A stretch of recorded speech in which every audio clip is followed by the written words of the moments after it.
Welcome to Twin Talk Politics.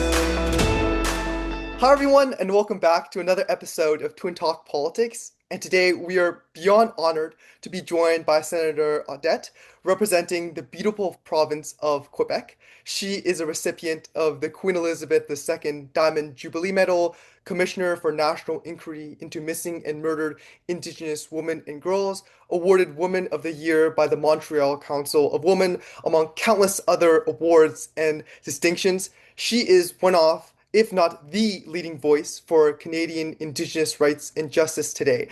So, Senator Audette, thank you so much for taking the time to join us today. Thank you so much. So, I'm not sure if you know, but we actually have a pretty cemented tradition on our podcast where the first question is always a 50-50 guessing challenge of who do you think is Jason and who do you think is Jerry, just based on our different colored backgrounds. And we know that you're actually the mother of twins yourself. So Oi. hopefully your mom's superpowers can come through here. But again, it's just all dumb luck. Mm, uh, I don't know. Take a wild guess. He's Jason, In which background? Blue or the orange? yellow one. Oh Yeah, wow. that's right. Wow, looks like the twin superpowers does exist after all. That's right. I'm Jason, the one in the orange background, and that's Jerry, the slightly less good-looking one in the blue background. Cool. Now that you know how to tell us apart, let's dive straight in the episode. Jerry and I, as we said before, are well aware of the incredible work that you've done for Mm. Canada. But for the listeners at home who might not be as familiar, we were just wondering if you could please introduce yourself and share how your journey into public office began. Okay, thank you. So I'll do my best. There's a beautiful story in many First Nation that we are little stars before coming on Mother Earth. And I would choose my parents. So I choose my dad. He's a francophone Québécois who wants to separate from the rest of Canada, believe that Quebec should be a country. And my mom is from the land, the Nitassinan. She's Innu, very small, very cute, but very powerful. And my first breath of life was when we went back on a train 55 years ago and segregation. We had a wagon just for the indigenous. They used to call it the wagon for the savages, and the rest was for the white people until 1989. So I choose my parent, but I didn't know in that contract it was pretty small, I guess, written very small that I would be on segregation, the first thing to me, and the rest would be the Indian Act, who, because of a love story, I would be facing racism, discrimination, lateral violence, sexual violence, all form of violence that a human being doesn't deserve. So did I choose to be involved? It was imposed on me since my first breath of life. But if I was able to choose again my parent, I would choose the same path, the same parents, because today, 55 years old, I'm able to say I live now. I'm not a survivor anymore. Wow. I have five beautiful children. It wasn't easy. And if I look all my portage, my life, it was I was given gift all the time, even though trauma was very heavy, where I was involved, advocating, demonstrating, screaming or crying or just listening, receiving, and to do a national inquiry, to be involved with the Native women movement across Canada, to walk with family members, to be with my kids when they go through heavy stuff also. So my life, I would say, was and still today a gift, a tough one, but a gift. And now I'm with family members in the downtown east side, listening their stories and solution.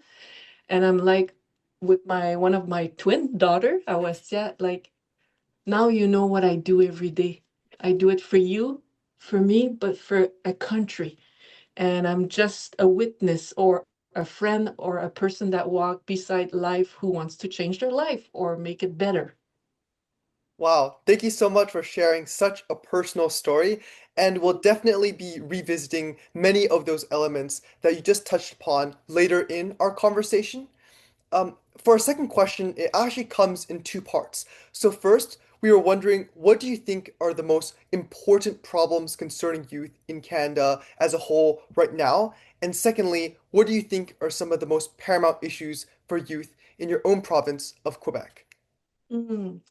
In the circle that I am right now in the downtown east side, we have young women, young men coming from different background, and what they say over here ring something inside of me that I hear also in my community or Quebec City, or when I'm surrounded by youth every month, because I'm also volunteering for a healing center. Wow, And it is the mental health, for sure. anxiety, the environment, the violence, the lateral violence, the also education or prevention. It seemed so important, but we're always reacting on something because of a lost one. We lost a person or a situation. I will also hear that it's still taboo to denounce all kind of violence, either sexual or physical, spiritual. And I'm like, oh, it's been 30 years that I'm fighting or advocating for that, and it's still taboo. Or the to find a safe space or place. So I was spending couple days not long ago with young women from three different First Nation, Wow. and I was like, for me to be with them, it was like I was texting every night my partner, the man I share my life with, saying, "We are blessed, Serge. We are blessed. Our life it wasn't easy, but today I can say that we are blessed because I hear that they're slowly speaking out, which we didn't when we were younger." So they use also their voice by creation, by writing books or singing or by just, yeah, yelling or talking. And I was like, this is a powerful medicine, even though the social issue are not the same compared to when I was 13 or 20. But I was like, ugh, there's so much to do, but I see hope. For sure. Yeah, thank you so much for that. Jerry and I are actually from Vancouver, so we 100% relate and hear the problems you're describing. I guess Mm, another major concern for so many Canadians right now is the ongoing crisis facing Indigenous communities across the country, particularly the epidemic of missing and murdered Indigenous women and girls. In fact, as you probably know, Indigenous women make up only just mm, 4.3% of the population, but account for yeah. 16% of homicide victims. And in fact, when Jerry and I visited Winnipeg a couple of years ago, it Mm, was so heartbreaking to see, just rows on rows on rows of red dresses alongside the road, mm, and to hear stories from elders at the Camp Mercedes, which is just outside the Canadian Museum for Human Rights. And we know this is such an issue that's so close to your heart, especially mm, given your role as one of five commissioners on the National Inquiry into Missing and Murdered Indigenous Women and Girls. As we know, following thousands of testimonies and extensive engagement with communities, the inquiry mm, produced 231 calls for justice, yet reports by countless sources find only two of these calls have been fully implemented, and more than half of them haven't even been started. This, for lack of a better word, to us at least, is incredibly just absurd. So mm. our question is, what do you see as the main reasons for the slow implementation, and what changes do you think can ensure greater accountability and sustained action moving Yeah. forward?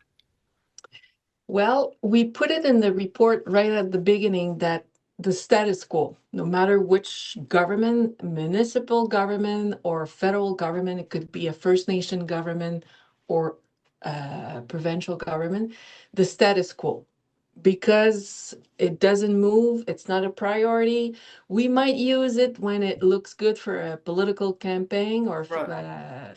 but we notice also that it went quickly back to it's not a priority. Yeah. And knowing that soon in Canada, we might have a prorogation soon because the Liberal might have the majority Yeah. and technically they need to restart. the parliament to change committees.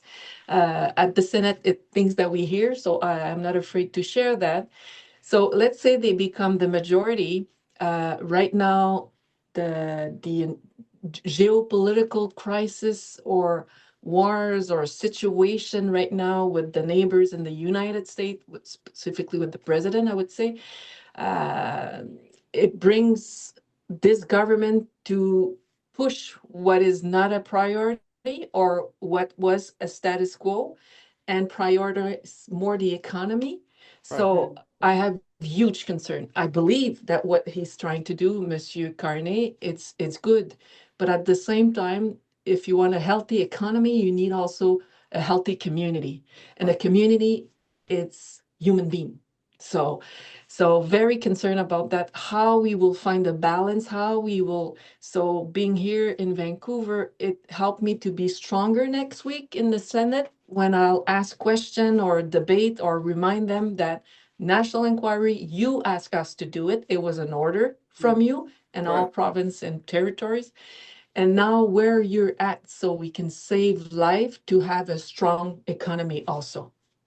For sure. Thank you so much for that nuance of finding the interrelated connection between a healthy economy and healthy community. So thank you so much for that. Mm, The next thing that we wanted to ask is about a monumental piece of legislation right now, Bill S2, an act to amend the Indian Act. mm, And I guess it's also like it's more recent changes as well. And I'm sure the yeah, senator will explain it far, far better than me. But for those unfamiliar, it introduces new registration entitlements and mm, voluntary deregistration under the Indian mhm, Act. And in particularly, it addresses the longstanding discrimination in how exact, Indigenous status is passed down, especially the second generation cutoff, which has meant that if exactly. only one parent has status, that status Mm, may not be passed on further, in many cases leading to the gradual loss of status within the entire family. And I guess mm, this policy proposes to alter this by shifting towards a one-parent status model. And for mhm, Jer and I personally, it was really exciting to see it pass the Senate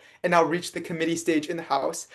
We yeah, know, again, you and your family have been personally impacted by the system. exactly. So we were just wondering if you could just walk us through like the Yeah, importance of Bill S2 and to what extent you believe this bill can actually meaningfully address the historic and structural inequalities exactly. in the Indian Act. Yeah. Well, around the world, we're the only place that has a specific legislation for Indian people, Indian Act. So, first people of the land. So, it is a legislation to make sure that we do not exist anymore. It's to Mm. assimilate and franchise. That was the first name also of that legislation.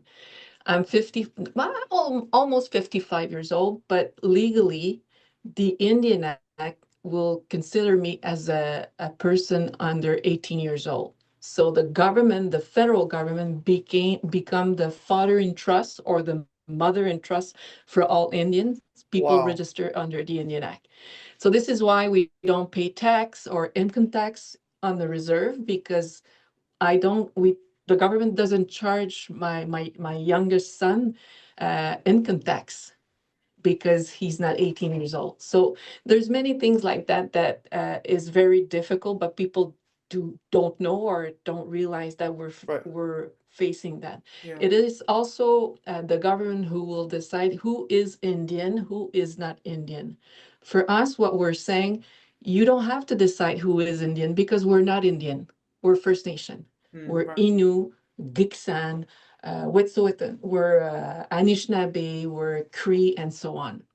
For And sure. it's a parallel process. But if we have a land claim, a self-government desire that we're almost there, the brainwash or the mentality will say the people of this new government will be the one who was status under the Indian Act.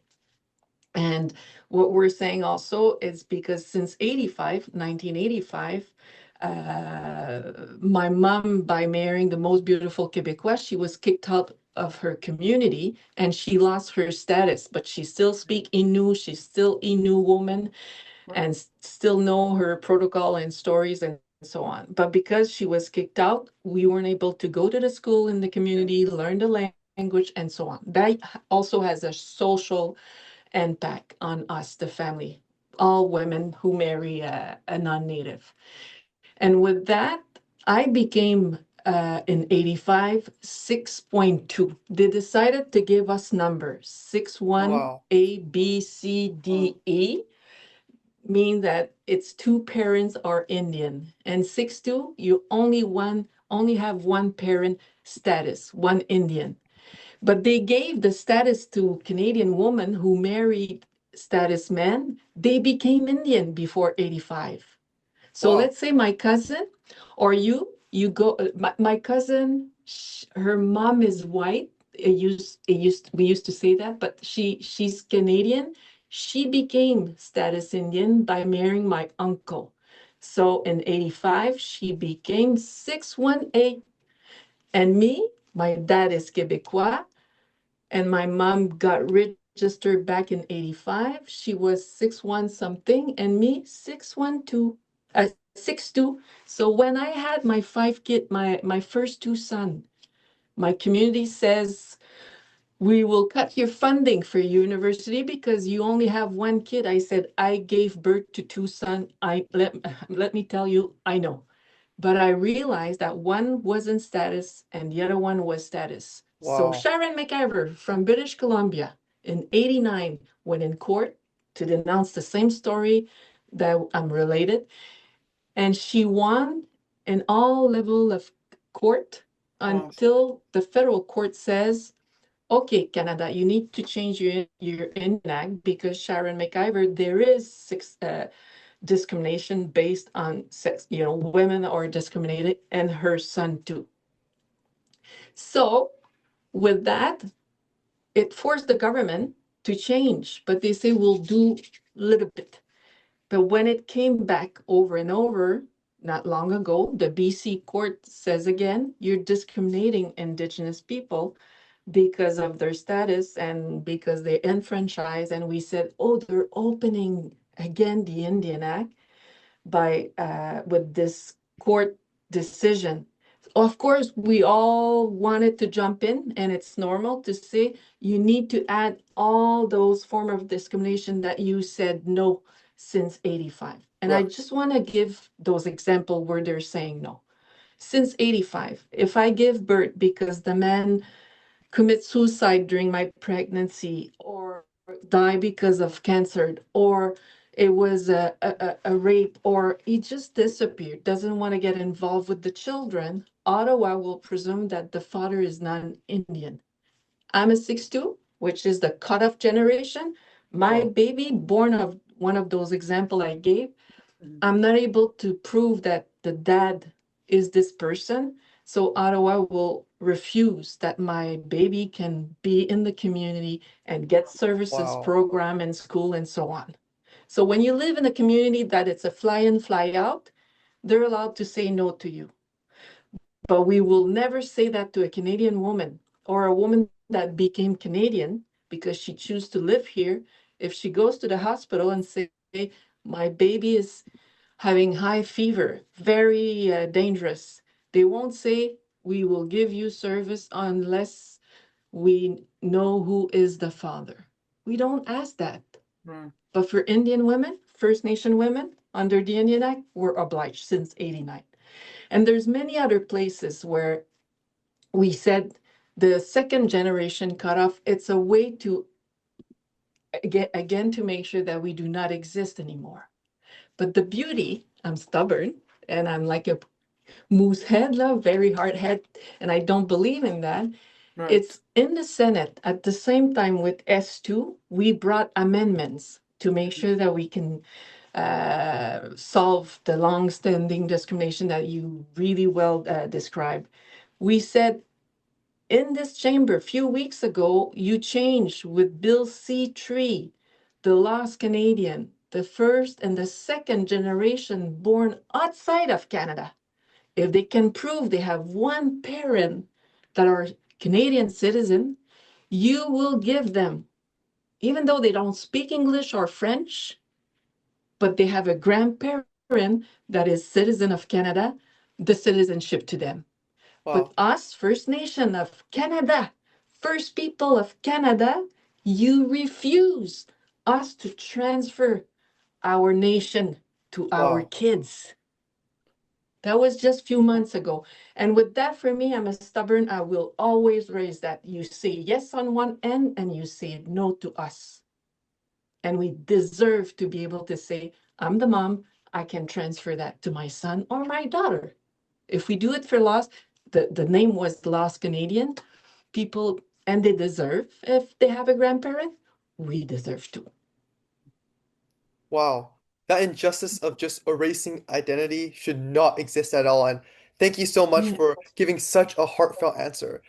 Next, Merci. we want to transition a little bit more into talking about Indigenous languages. And we actually wanted to do it in a very fun way. So, for OK. viewers who may not know, you made history during your swearing in ceremony by reciting your oath in Innu. Um, we're wondering if you could please speak to the importance of that moment and if we did our research correctly, that was actually supposed to be a surprise. You're good. Yes. Yeah. Oh, when I got the call from the prime minister that day, it was like, okay, oh my God, it's been a dream, to be appointed at the Senate. Okay, Yeah. bye-bye. So we say bye-bye. And then I said, okay, I'm gonna walk in with my moccasin, my ribbon skirt, with a t-shirt with hashtag justice, self-determination and education, French and English. I'll make a caribou medallion with the pin of the Senate, carried by grandmothers, and the red dress, the power of the flag. I was so like, oh, hey, and I'm gonna bring my eagle feather, so I'm gonna break all protocols. They cannot kick me out. And boom, I have meetings with the administration of the Senate. Say, oh, Senatrice, this is how it's gonna happen, and this blah, blah, blah, because of COVID. So we're giving you a little bit of a heads up and training. And we just want to know, would you like to be sworn on with the Bible or a feather? And I'm like, a feather? No, okay, oh my God. Oh, I'll bring my eagle feather. And would you like to open your email because we just send you two version in Innu of your swear. My mouth went like this. I said, what? And then I said, it's a perfect Innu. They were faster than me and, and better. So I walked in with everything I mentioned, and it was like the first time ever that it was in français, anglais, and Innu. Wow. It was like I was pleased to see that Canadian people working at the Senate were already open mind and open heart and open spirit to my two culture. Yeah, wow. That's like an amazing story. And for the viewers who are watching, you can actually check out the senator swearing in online. So I truly, truly recommend you guys checking it out. Just continuing on that conversation, we wanted to talk a little bit more about endangered Indigenous languages. Oui. So at the moment, there are 70 distinct Indigenous languages spoken in Canada, and sadly, approximately 75% of them are actually endangered. And as we all Mm, know, language is so deeply tied to culture. It shapes how we see the world and we understand our place inside it. mm, And while we have seen important steps, such as the Indigenous Language Act, Bill C-91, and the creation of the Office of the Commissioner of Indigenous Languages, it's safe to say that progress is still relatively slow. So our question mhm. is, what are some tangible actions you believe Canada can take to more effectively protect and revitalize Indigenous languages? Ouais.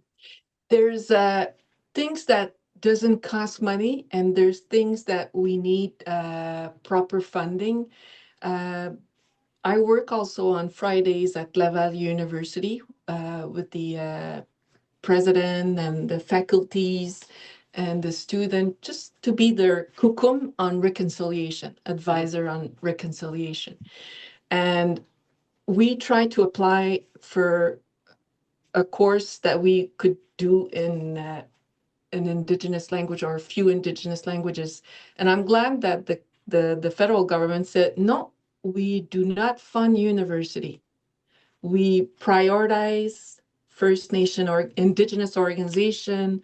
or grassroots organizations that are Indigenous, and they can partner with. I said, oh, I like that.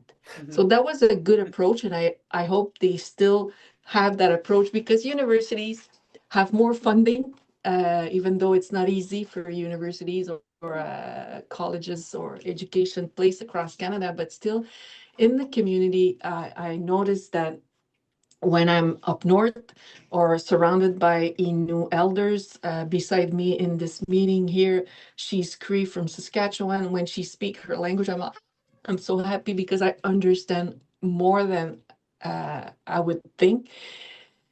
It's by having people who can teach us, making sure that we still promote our artists, people that can also make sure that we are on the land, learning the language, and making sure that it doesn't become once upon a time they were talking their language, but still today we are doing everything to make sure the language is alive, and there's hundreds of solutions, not only one, but so many solutions. So I hope that soon the Senate, we will look and review the legislation on the not Indian Act, on the Indigenous Language Act, to make sure that we can improve the legislation and give more power to the commissioner, to make sure that he or she will be able to support what communities, what people or elders or people that speak the language or bringing back the language are well represented at the federal government when it's time to push. For sure.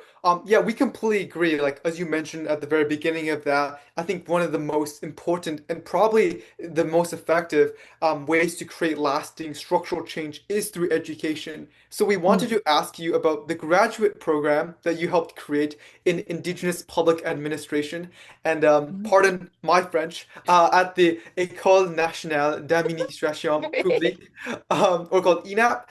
When we first came across it, we were incredibly inspired by how much the program and course as a whole was grounded in like the cultures and ways of knowing of the Innu, Cree, and countless other indigenous communities, which equips Mhm. leaders and students with the knowledge and capabilities to work in their own communities and strengthen Mhm. indigenous public and community agencies as well. So, like, we're Mhm. really curious to hear more about the motivation behind creating this program and what kinds Mhm. of impact you hope the graduates will have in their own Mhm. community and I guess society as a whole as well. Parfait. Let's not forget my hashtag on my T-shirt when I was sworn at the Senate. when it when it was there, it was a gift, an experience very good for me. It was to tell the university, the people that wants to walk with us. I said I've been traveling in different communities for for many good reason or situation, and I noticed that the how we're trying to govern ourselves in a colonial system or structure, it's not easy. It's not always the good approach, but this is what we have. And also about our archives, our documents that have an important, for our history. There's nothing. And I was like, oh my God, there's no policy, or it's changing every time we change the chief. And I was like thinking, how can we support? Because so many women, when I was with Quebec Native women, were saying, Michèle, they're doing this, they're doing that. I said, but do you have a rule? Do you have a policy? Do you have something that you can attach and say, this is unacceptable? We'll go for an ethic committee or this place, or so you can protect yourself or protect the person that you're supposed to work with.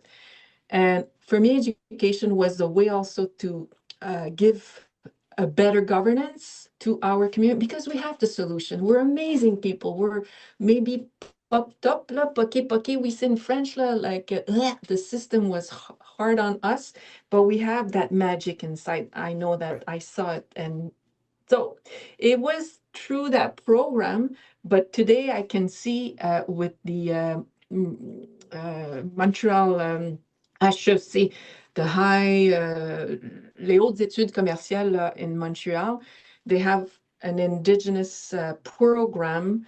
There's no credential, but still, the training is amazing. It went beyond what I did in 2015, I think. Now it's for youth, for women, for people in politics, people in business or in administration in our communities.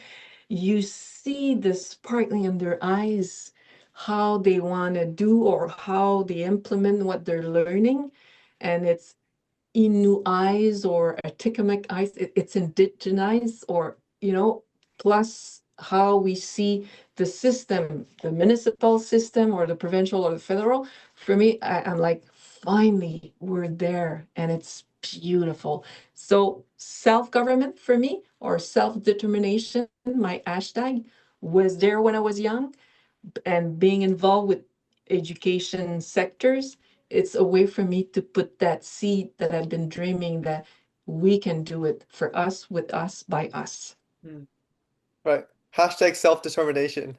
Right. Cool. Thank you so much for your response. And transitioning a little bit more away from your advocacy for language, for Indigenous education, we also know that you are a huge advocate for women in politics, whether your leadership as a former Mhm. president of the Native Women's Association of Canada or as a former president of the Femmes Autochtones du Québec. That Bravo. pronunciation was better than Jason's. Um, in recent years, it has been encouraging to see countless more women enter politics. So, for example, women now actually make up 65% of the 105 seats in the Senate, which is just amazing. But if Mm, we look towards the House of Commons, for example, that number is only around 30% of the 343 MPs. So mm. clearly, there's still a long ways to go. So our question is, in your opinion, what do you see as some of the most effective ways to increase women representation in elected office? And what can we do to better support and encourage more women to run and succeed in politics? My first two sons, we didn't have daycare like we do right now in Quebec. It was very expensive to pay every week. And when I was involved with the Secretariat of Status of Women as Associate Deputy Minister, we were pushing outside and inside the government a policy, a program, and then a legislation to make sure that we have a daycare program that is very uh, affordable. It was $5 per day. And I was able to go to university and then be involved with Quebec Native women and work in a place where it wasn't natural or wasn't easy because it's men, maybe not Quebec Native women, but in politics uh, or business, it was more easy for men. They can go Right, and for come sure. back and leave and travel. Sorry, I have to stay longer. And for us, with the kids and the grandparent also, we take care of our parents and our elderly people. It's not something that I'm against or for. It's just that when that program came in Quebec, I was able to say to the premier that time, Monsieur Charret, I said, because of you, Monsieur Charret, I was able to have 5 kids and still be advocating for human rights or Right. Indigenous women rights because it was affordable. The daycare was affordable. I didn't depend on a man or a person. I was just making sure that they are in a safe place and we have food and a roof and I can push what is very important for me. So that was for me the major, like, okay. And then also, I remember the government that time I called the finance minister and I said, Monsieur le ministre, in Quebec, là, I just saw the plan you're giving for the next budget, and there's nothing for women or very poor. And he's like, oh, what would you suggest, Michelle? I said, why don't you put in place something that it will oblige all the public sector that it's attached to the provincial government, 50% of women should be on those board. Mm. So it's not a measure that it's costing right now, but you're sending a message that the next budget, All right. you'll make sure that there's training, program, etc. But you announce that, so it will bring Hydro Quebec or major board, a place that has board attached to the government of Quebec. We need to reach the 50% of women. And we have amazing women in Quebec, Indigenous, Black, doesn't matter where they're from, Québécois, anglophone, francophone. We have strong voice of women, plus the daycare. I said, come on. And the next day he changed and Wow. add a paragraph in his document for the budget saying, wait. So little things behind walls like this for me was like, it will help us. Any initiative that will help women to be and stay in those positions, not because they came by the back door because they're women, but because they bring a different perspective. It's awesome for me. I believe I have 3 boys and 2 girls that feed me every day or challenge me, my kids, Mm. and they all have an equal voice For sure. or a gift to share to us. I often disagree, but I love them. So okay, okay, okay. Cool. Thank you so much for that. That's really inspiring. All right, for the last part of the interview, we're going to shift gears and talk a little bit more about youth, an area we know you're a huge advocate for, especially through initiatives like Voices of Youth Indigenous Leaders. Um, Oui. but unfortunately, as you know, youth engagement in politics in recent years has been on a significant decline, evidenced by low youth voter turnout rates and younger voices remaining underrepresented in government. So, our question is, in your opinion, how can youth become more engaged within the political sphere and play a more active role in our democracy today? Well, every time I travel, it doesn't mean, over here or in Quebec or everywhere I go with Sengage and it's with youth, I always say we have to find or make magic to find time with the youth, the school or the student, no matter, like now I'm in the booth somewhere with you. For me, Mm. you are the leader of today and tomorrow, and you are making change today and tomorrow also. So that power that every youth has in their spirit and soul, it's amazing. Most of the time we don't know or we don't get it yet, but it's there. So for me, it's very important with the Senate, knowing that I'm there for the next 20 years.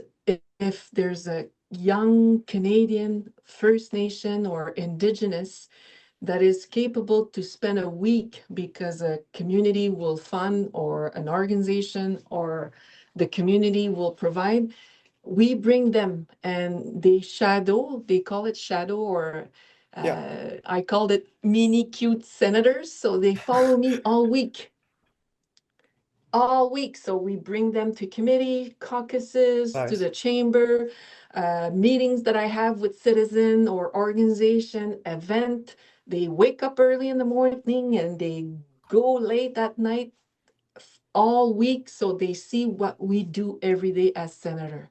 So they can touch and see, taste, feel it, and say, okay, this is that space where they're making laws or policy or advocating for vulnerable or smaller voice that we don't hear. So for me, it's a way of giving back because I'm blessed to be at the Senate.